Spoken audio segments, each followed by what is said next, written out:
and heavy bag boxing. Heavy Bag Boxing TV. Heavy Bag Boxing TV. Y'all make sure you go sub up to my man Heavy Bag Boxing, man. Get your dumb ass in, hit this bag. The Heavy Bag Boxing TV. Y'all just go ahead and subscribe to Heavy Bag Boxing TV as he be lit on his channel. Heavy Bag Boxing TV.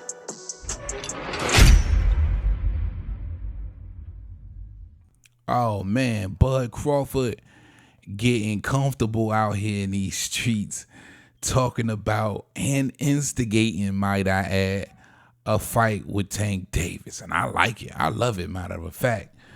I got some audio from the Sway in the Morning show. We definitely got to listen to that.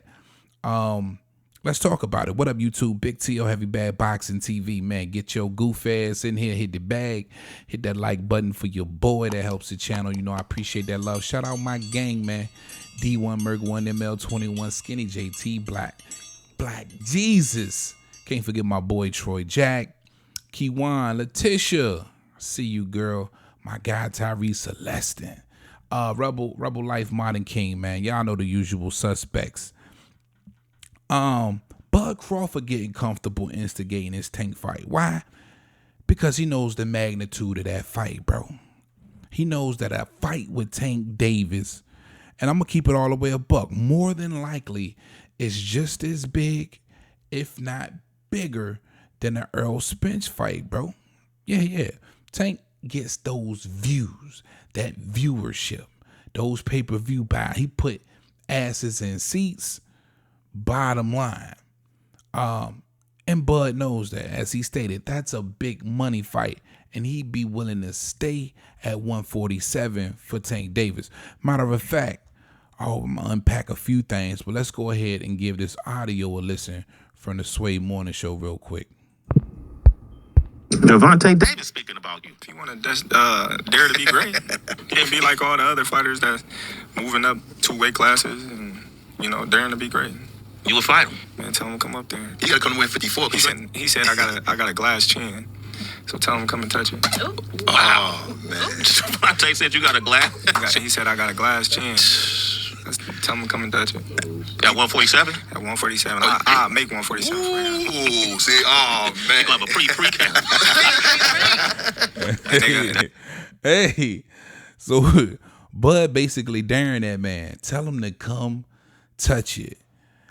If you want to dare to be great, and when you think about it, look at all of the fighters in the past that's really dared to be great. And Tank Davis has done that to an extent behind, that 140 bullshit belt he took from Mario Barrios. But, technically a three division world champion, Tank Davis. But to jump 2 weight classes like Jermell Charlo about to do with Canelo, Bud Crawford willing to jump in there at 154 and go for his 4th division to become a world champion. Daring to be great. It's not out of the question that Tank Davis could jump to 147 and see a Bud Crawford. But for those of you who don't know, this soundbite about Tank Davis calling Bud Crawford chinny, right? That's in heavy circulation right now, where he says if he tapped that jaw, he feels like he can get him out of there in 6. It's a part of that interview that most of y'all don't know about, where Tank Davis alluded to the fact that it could, or alluded to the point where it could have been a joke, right? Or took it as a joke. I don't believe that to be true. I think Tank Davis genuinely feels like he can knock Bud Crawford out. If you go and look at past interviews with Tank Davis mentioning Bud Crawford that I can remember off the top of my head, I remember Tank Davis saying that Bud Crawford didn't belong in the top 2 of the pound for pound list, right? And I wonder how he feels about that now. I remember him saying Errol Spence would knock Bud Crawford out if they fought today, tomorrow, next month, whenever they fought. Errol Spence would knock Bud Crawford out. Oh, I can't wait to get a sound bite on that. So it's been times where the microphone was in Tank Davis' face and he slighted Bud Crawford, or he basically was saying Bud Crawford is just not like that, when Bud Crawford really is like that. So maybe it's up to Tank Davis to expose Bud himself if he's really not like that. Y'all get where I'm going with this. Now we haven't heard a peep out of Tank Davis. And, you know, I'm led to believe that his advisors over there at Showtime for sure is keeping him away from the big bully baron Bud Crawford. I think they doing right. Even though I would love to see this fight happen, and I know a lot of my hardcores, y'all will say, man, if there's no way Bud Crawford fights Tank Davis before he gives Jerron Boots a fight. But again, like Bud say, it's all about the money and then the legacy, right? It's 100% about, he says it's 100% about the money and then legacy. And at this point in his career, the bags outweigh everything, right? And a fight with Tank Davis just makes so much sense because, again, if that's just as big as an Errol Spence fight, if not bigger, Tank puts asses in seats. Bottom line, that's a big fight. Bud knows that. He understands that. And that's why he's getting more and more comfortable antagonizing and instigating something with Tank Davis.